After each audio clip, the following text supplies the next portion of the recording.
사진 한 장이 카카오톡 알림으로 도착한 건 평범한 화요일 저녁이었습니다. 이서윤은 노트북 화면에서 눈을 떼지 않은 채 손가락으로 화면을 쓸어 넘겼습니다. 보낸 사람은 신우이였습니다. 캡션은 없었습니다. 사진 속에는 아이가 있었습니다. 각 걸음마를 뗀 것처럼 보이는 아이였고 그 아이를 두 팔로 받쳐 안고 있는 사람은 남편 박준호였습니다.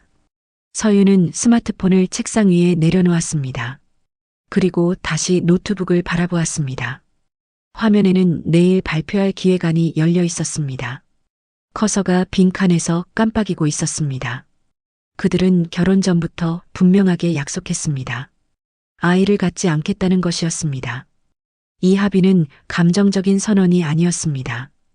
두 사람은 만남 초기부터 그 주제를 반복해서 꺼냈고 매번 같은 결론에 도달했습니다. 각자의 커리어, 각자의 시간, 각자의 공간. 둘 다 그것을 원했습니다. 적어도 그렇게 보였습니다.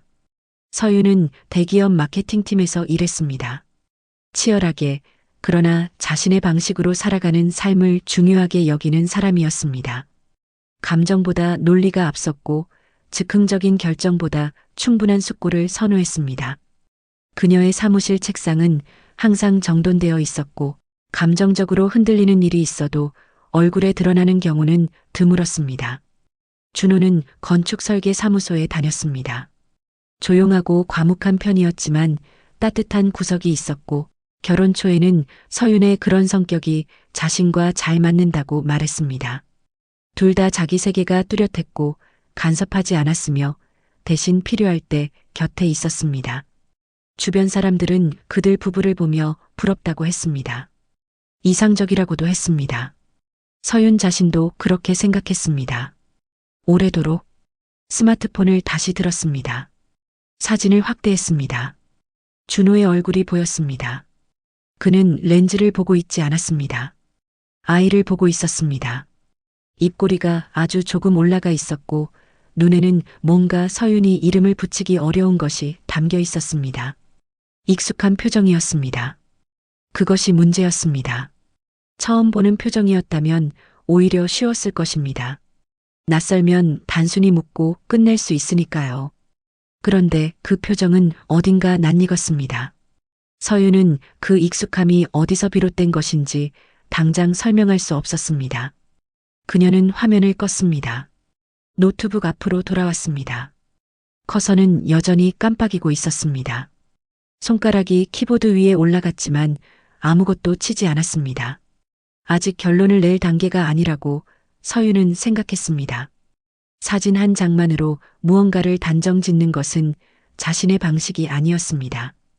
더 살펴봐야 했습니다. 더 알아야 했습니다. 그러나 그날 밤 기획안은 끝내 완성되지 않았습니다. 서윤은 꼼꼼한 사람이었습니다. 그것이 장점이기도 했고 때로는 스스로를 지치게 만드는 습관이기도 했습니다. 무언가 이상하다고 느끼면 그냥 넘기지 못했습니다. 느낌을 느낌으로 두지 못하고 반드시 사실로 확인하거나 아니라는 근거를 찾아야만 마음이 가라앉는 사람이었습니다. 사진을 받은 다음 날부터 서윤은 조용히 시작했습니다. 준호의 출장 일정을 다시 정리했습니다. 캘린더 앱에 공유된 일정, 지난 2회 동안의 영수증 내역, 그가 언급했던 지명과 거래처 이름들, 하나씩 맞춰보니 어긋나는 구석이 있었습니다. 작은 것들이었습니다. 하루 이틀의 공백, 설명이 붙지 않는 카드 사용 내역, 평소와 다른 귀가 시간. 혼자였다면 그냥 지나쳤을 것들이었습니다. 그러나 사진을 본 눈으로 다시 보니 달리 읽혔습니다. 서윤은 결론을 내리지 않았습니다. 아직은 아니라고 생각했습니다. 조사를 의뢰한 것은 그로부터 일주일 뒤였습니다. 선택에 오래 걸리지 않았습니다. 감정으로 따져 물으면 준호는 부인할 것이고 자신은 감정적인 사람으로 보일 것이었습니다. 그것이 싫었습니다. 틀렸을 가능성도 배제할 수 없었습니다. 사실을 먼저 확인해야 했습니다. 그것이 서윤의 방식이었습니다. 결과는 열흘 만에 나왔습니다. 보고서를 받아든 날 서윤은 회사 근처 카페에 혼자 앉아 있었습니다. 점심시간이었고 주변은 시끄러웠습니다. 그녀는 보고서를 천천히 읽었습니다. 한 줄씩 속도를 늦추면 내용이 바뀔 것처럼 그런 식으로 읽었습니다.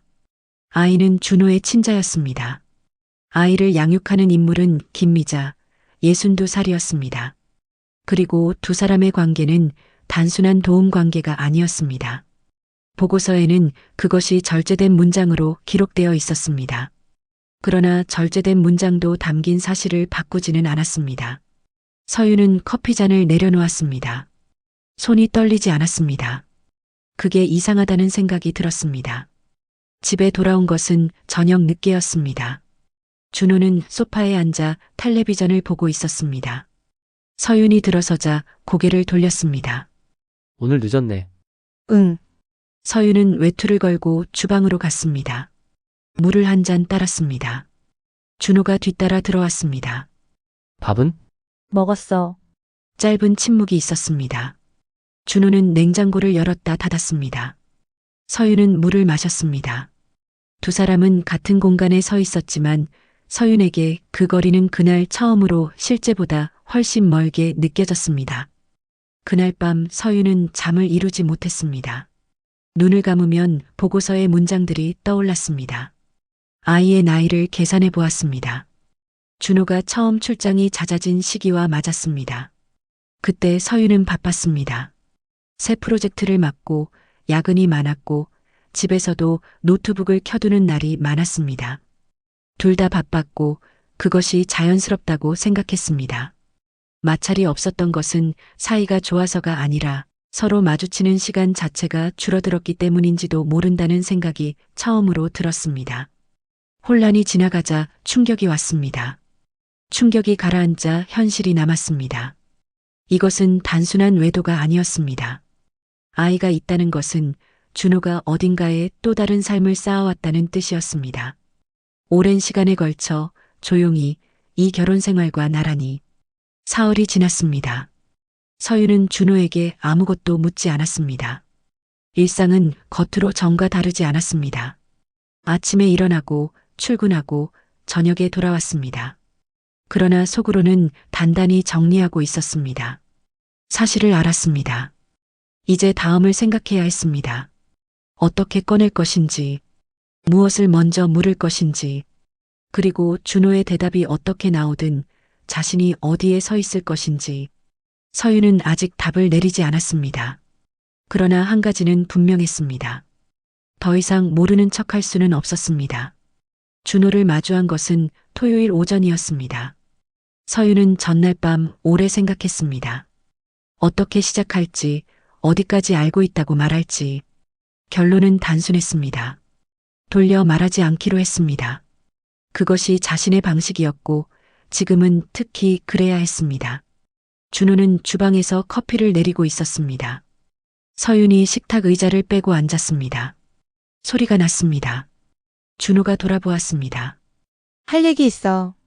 준호는 커피잔을 내려놓았습니다. 서윤의 얼굴을 보았습니다. 그리고 아무 말도 하지 않은 채 맞은편 의자에 앉았습니다. 서윤은 스마트폰을 꺼내 사진을 테이블 위에 밀었습니다. 신우이가 보낸 그 사진이었습니다. 이게 누구 아이야? 침묵이었습니다. 준호는 사진을 보았습니다. 시선이 오래 머물렀습니다. 미안해. 두 글자였습니다. 서윤은 대답하지 않았습니다. 이야기는 천천히 나왔습니다. 준호가 처음 그 여성을 만난 것은 4년 전이었습니다. 지방 시공 현장이었습니다. 공사 기간이 길었고 혼자 지내는 시간이 많았습니다. 상대는 현장 근처 식당을 운영하는 사람이었습니다. 관계는 일회성이었습니다. 준호 스스로도 그렇게 생각했습니다. 그런데 몇 달 뒤 연락이 왔습니다. 임신이었습니다. 준호는 그 순간을 이야기할 때 시선을 테이블 아래로 떨구었습니다. 서윤은 그의 얼굴을 계속 보았습니다. 표정을 읽으려 했습니다. 그래서 어떻게 했어? 낳아달라고 했어. 서윤은 잠시 말이 없었습니다. 왜? 준호는 바로 대답하지 못했습니다. 긴 침묵 끝에 나온 말은 짧았습니다. 그냥 못하겠더라고. 그것이 전부였습니다. 이유라고 하기엔 너무 적은 말이었습니다. 그러나 서유는 그 짧은 문장 안에서 준호가 오래 숨겨온 것을 보았습니다. 아이에 대한 욕망, 한 번도 소리내어 말하지 않았던 것, 합의라는 이름 아래 조용히 묻어두었던 것. 준호는 경제적 지원을 조건으로 출산을 설득했습니다. 상대 여성은 받아들였습니다. 아이가 태어났습니다. 준호는 매달 돈을 보냈습니다. 현장 출장을 핑계로 두세 달에 한 번씩 아이를 보러 갔습니다. 그것이 자신이 할 수 있는 최선이라고 생각했습니다. 적어도 처음에는 그랬습니다. 그러나 아이가 돌이 지날 무렵 친모가 연락을 끊었습니다. 예고도 없었습니다. 아이를 남겨둔 채였습니다. 준호는 패닉 상태에서 지인을 통해 임시 방편을 찾았고 그 과정에서 김미자를 소개받았습니다. 오랫동안 아이 돌봄 일을 해온 사람이었습니다. 준호는 비용을 약속했고 김미자는 아이를 맡았습니다. 처음에는 그것으로 끝이었습니다. 그러나 시간이 지나면서 준호는 점점 자주 찾아갔습니다. 아이를 본다는 명목이었습니다. 김미자는 살뜰했습니다. 아이를 잘 돌봤고 준호의 말을 들어주었으며 판단하지 않았습니다. 그것이 준호에게는 위안이 되었습니다. 죄책감과 고립감 속에서 유일하게 편한 공간이었습니다. 돌봄이 의존이 되었습니다. 의존이 감정이 되었습니다. 감정은 결국 선을 넘었습니다. 서유는 말없이 듣고 있었습니다. 중간에 끊지 않았습니다. 반박하지도 않았습니다. 준호가 말하는 동안 그녀는 식탁 위 커피잔만 바라보았습니다. 잔 안에 커피는 식어 있었습니다. 준호가 말을 마쳤습니다. 방 안이 조용해졌습니다. 냉장고 돌아가는 소리가 들렸습니다. 밖에서 차 한 대가 지나갔습니다. 서유는 천천히 입을 열었습니다. 나한테 단 한 번도 말 안 했잖아. 아이 갖고 싶다고. 준호는 고개를 숙였습니다. 미안해. 미안한 게 그것만이야? 대답이 없었습니다. 서유는 자리에서 일어났습니다. 의자가 다시 소리를 냈습니다. 그녀는 주방을 나와 침실로 들어갔습니다. 문을 닫았습니다. 잠그지는 않았습니다. 침대 끝에 앉았습니다. 창문으로 빛이 들어오고 있었습니다. 토요일 오전의 햇살이었습니다. 아무 일도 없는 날처럼 밝았습니다. 서유는 한동안 그 빛을 보았습니다. 준호가 나쁜 사람이라고 단정 짓기가 생각보다 쉽지 않았습니다. 그것이 더 힘들었습니다. 악의는 없었습니다. 계획도 없었습니다. 그저 욕망을 숨겼고 우연히 상황이 생겼고 감당하지 못한 채 선택을 미루다 여기까지 왔습니다. 무너진 것은 한순간이 아니었습니다. 오랜 시간에 걸쳐 조용히 조금씩이었습니다. 그게 더 막막했습니다. 그러나 막막하다고 멈춰 있을 수는 없었습니다. 서유는 핸드폰을 꺼냈습니다. 연락처를 열었습니다. 오래전 명함에서 저장해두고 한 번도 쓰지 않았던 번호가 있었습니다. 대학 선배였습니다. 가사 전문 변호사였습니다. 전화를 걸지는 않았습니다. 아직은 아니었습니다.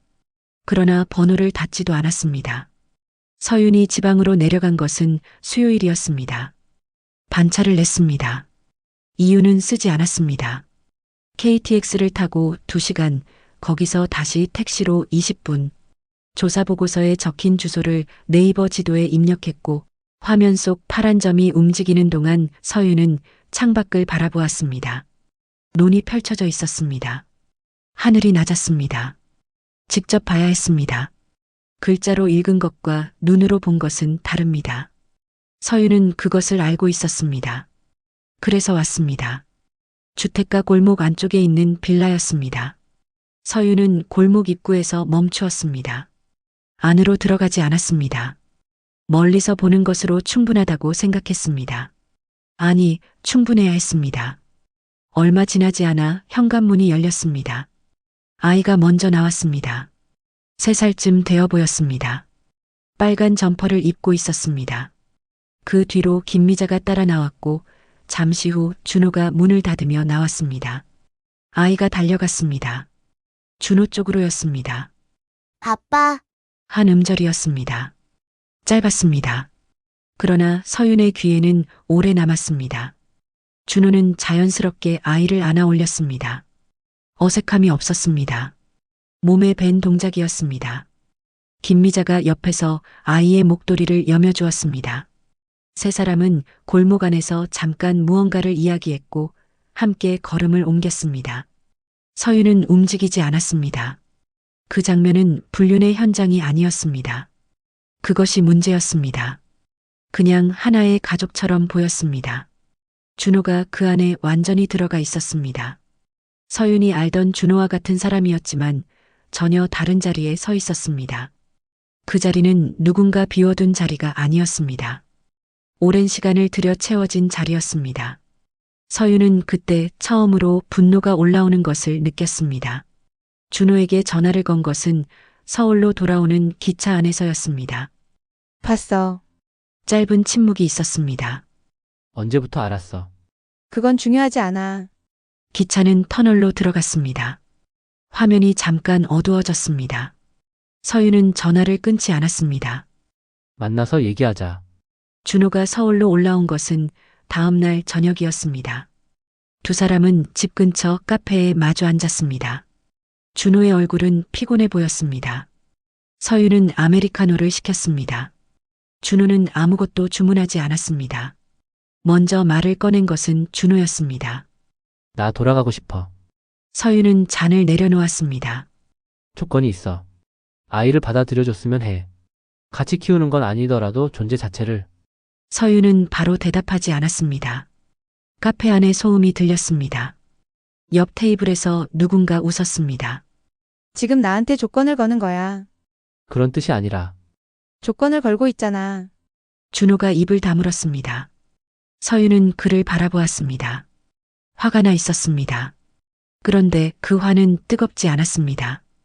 이미 어딘가에서 식어 있었습니다. 분노가 지나간 자리에 남은 것은 고요함이었습니다. 차갑고 맑은 고요함이었습니다. 준호는 여전히 관계를 협상의 언어로 말하고 있었습니다. 반성이 아니라 조건, 사과가 아니라 제안. 그것이 그 사람이었습니다. 서윤은 그것을 이제 똑바로 보았습니다. 집으로 돌아온 뒤 서윤은 오래 앉아 있었습니다. 불을 켜지 않았습니다. 거실이 어두웠습니다. 창밖 가로등 빛만 들어왔습니다. 결혼 초를 생각했습니다. 두 사람이 딩크를 합의했던 날을, 그때 준호의 표정을, 웃고 있었습니다. 동의한다고 했습니다. 서윤은 그것을 의심하지 않았습니다. 그 사람이 웃는 얼굴 뒤에 무언가를 숨기고 있다는 생각은 한 번도 하지 않았습니다. 잘못은 자신에게도 있다고 생각하지 않았습니다. 그것은 분명했습니다. 그러나 한 가지는 인정했습니다. 자신은 이 사람을 제대로 알지 못했습니다. 알려고 하지 않았던 것인지 볼 수 없었던 것인지는 알 수 없었습니다. 다만 지금은 보였습니다. 서윤은 핸드폰을 들었습니다. 선배 변호사의 번호를 열었습니다. 이번에는 눌렀습니다. 신호음이 갔습니다. 한 번, 두 번. 여보세요. 서윤은 잠깐 숨을 고르고 말했습니다. 선배, 저 이서윤이에요. 상담 한번 부탁드려도 될까요? 목소리가 흔들리지 않았습니다. 손도 떨리지 않았습니다. 어둠 속에서 서윤은 처음으로 다음 발걸음을 내디뎠습니다. 뜨겁지 않게, 그러나 분명하게. 이혼 합의서에 도장을 찍은 날은 목요일이었습니다. 오전 10시였습니다. 법원 앞 공증사무소는 작고 조용했습니다. 창문 너머로 은행나무가 보였습니다. 잎이 거의 다 진 나무였습니다. 서윤은 서류에 서명하고 도장을 찍고 영수증을 챙겼습니다. 준호는 맞은편에 앉아 있었습니다. 두 사람은 그날 12마디 이상 말을 나누지 않았습니다. 필요한 것만 했습니다. 사무소를 나오며 준호가 한마디 했습니다. 잘 지내. 서윤은 고개를 한번 끄덕였습니다. 그리고 먼저 걸었습니다. 뒤를 돌아보지 않았습니다. 돌아보고 싶지 않아서가 아니었습니다. 이미 내면에서는 훨씬 전에 끝나 있었기 때문이었습니다. 법원 서류는 그것을 바깥으로 꺼내놓은 절차에 불과했습니다. 절차는 빠르게 마무리되었습니다. 재산 분할은 깔끔했습니다. 서윤 쪽에서 요구한 것도 준호 쪽에서 버틴 것도 없었습니다. 두 사람 다 오래 싸울 의지가 없었습니다. 서윤은 위자료 협상에 감정을 쓰지 않았습니다. 금액보다 시간이 중요했습니다. 오래 끌수록 소모되는 것은 돈이 아니라 자신이라는 것을 알고 있었습니다. 변호사 선배는 조용히 일을 처리해 주었습니다. 서윤아, 잘하고 있어. 선배가 서류를 넘기며 말했습니다. 감사해요. 덕분에 덜 힘들었어요. 그것이 전부였습니다. 위로도 연민도 필요하지 않았습니다. 서윤은 스스로를 불쌍하게 여기지 않았습니다. 그럴 시간이 없었고 그럴 이유도 없다고 생각했습니다. 정리가 끝난 뒤 처음 한 일은 방을 바꾸는 것이었습니다. 침실 가구 배치를 바꾸었습니다. 준호가 쓰던 서랍장을 버렸습니다. 오래된 커튼도 내렸습니다. 새 것으로 달았습니다. 하얀 린넨이었습니다. 빛이 달라졌습니다. 아침에 눈을 떴을 때 천장이 다르게 보였습니다. 그것만으로 충분했습니다. 퇴근 후에는 걷기 시작했습니다. 특별한 이유가 있었던 것은 아니었습니다. 집에 일찍 들어가면 생각이 많아졌고 생각이 많아지면 스스로 정해놓은 결론을 자꾸 되묻게 되었습니다. 걸으면 그것이 덜했습니다. 1시간씩 걸었습니다. 이어폰도 끼지 않았습니다. 발소리와 바람소리만 들으며 걸었습니다. 그렇게 한 달이 지났습니다. 어느 날 저녁 동료가 밥을 먹자고 했습니다. 부서 후배였습니다. 입사 2년 차였고 남자친구와 막 동거를 시작했다며 고민을 털어놓았습니다. 언니는 어떻게 생각해요? 좋아하면 다 해결되는 건지. 서윤은 잠깐 생각했습니다. 좋아하는 감정은 시작이야. 방향이 같아야 이어지는 거고. 후배가 고개를 갸웃했습니다. 방향이요? 앞으로 어떻게 살고 싶은지. 무엇을 포기할 수 있고 무엇은 포기할 수 없는지. 그걸 말할 수 있어야 해. 그리고 들을 수 있어야 하고. 후배는 잠시 조용했습니다. 서윤은 더 말하지 않았습니다. 충분하다고 생각했습니다. 집에 돌아오는 길에 서윤은 그 말을 다시 떠올렸습니다. 자신에게 하는 말이기도 했습니다. 준호와의 관계가 무너진 것은 외도 때문만이 아니었습니다. 그것은 결과였습니다. 원인은 더 오래전에 있었습니다. 말하지 않은 것들, 합의했다고 믿었지만 실제로는 확인하지 않은 것들. 준호는 욕망을 숨겼고 서윤은 묻지 않았습니다. 두 사람은 오랫동안 같은 방향을 보고 있다고 생각했지만 실은 다른 곳을 바라보고 있었습니다. 합의는 한 번으로 끝나는 것이 아니었습니다. 유지되어야 했습니다. 반복해서 확인되어야 했습니다. 그것을 번거롭다고 생각한 것이 둘 다의 실수였습니다. 봄이 올 무렵이었습니다. 서윤은 오랫동안 미뤄두었던 자격증 공부를 다시 시작했습니다. 결혼 전에 준비하다 그만두었던 것이었습니다. 주말 오전을 그것에 쓰기 시작했습니다. 도서관 창가 자리가 마음에 들었습니다. 햇빛이 잘 들었습니다.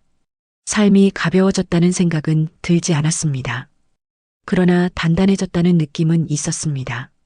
예전보다 쉽게 흔들리지 않았습니다. 예전보다 자신이 원하는 것을 더 분명하게 알았습니다. 새로운 관계에 대한 생각이 아예 없지는 않았습니다. 언젠가는 가능할 것이라고 생각했습니다. 다만 기준이 달라졌습니다. 감정이 앞서는 사람보다 책임을 아는 사람, 좋아한다는 말보다 어떻게 살겠다는 말을 먼저 할 수 있는 사람, 그리고 무엇보다 숨기지 않는 사람. 거짓말보다 무서운 것은 숨긴 진실이라는 것을 서윤은 이제 알았습니다. 말하지 않은 것들이 쌓이면 관계는 소리 없이 무너집니다. 무너지는 소리조차 나지 않아서 무너졌다는 사실을 한참 뒤에야 알게 됩니다. 서윤은 도서관 창밖을 바라보았습니다. 벚꽃이 피기 시작하고 있었습니다. 아직 반도 피지 않은 나무였습니다. 서윤은 그것을 잠깐 보다가 다시 책으로 눈을 돌렸습니다. 아직 읽어야 할 페이지가 많이 남아 있었습니다.